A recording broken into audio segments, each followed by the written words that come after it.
Oh no.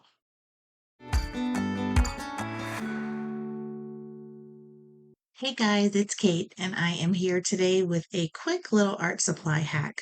So I stopped at Hobby Lobby and I found these beads. They're 4 millimeter. And I also found these clearance inks. They're Amsterdam inks, and they had been on the shelf for a while. And sometimes when I'm shaking inks, they just don't really want to come together that well. So I saw these beads and I saw an opportunity. So I grabbed these and cut them, put them in a little, sauce thing, because that's what I had on hand.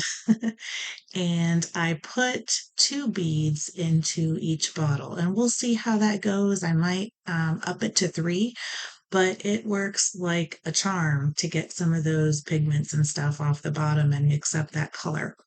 So you'll see, I got these for $1.49. It was like a crazy fire sale when I went there. So, I mean, go to Hobby Lobby anytime you can. You just never know what you're going to find.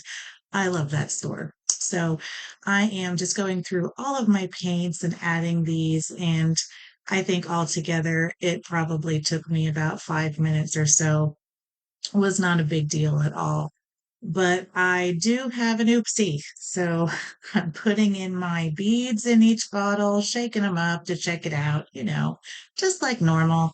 And I get to the third to last one and I'm shaking, shaking, shaking. And then I switch it in my hand. It flew right out of my hand. I just couldn't even believe. And it just crashed into the wall and onto the floor. So I am very, very grateful that it did not break because that would have been awful. Just ink everywhere. So, moral of the story, be careful when you're shaking your inks. Yep, there we are. That's the one. And I'm doing another. Oh, there it goes. But I did manage to save it. So, not all was lost. So I'm just finishing this up, and I hope that this is helpful if you want to give it a try. It would probably work with ball bearings or anything you can find, and it seems to do really well. Just make sure it's big enough not to be sucked up into your little dropper. Until later, keep creating.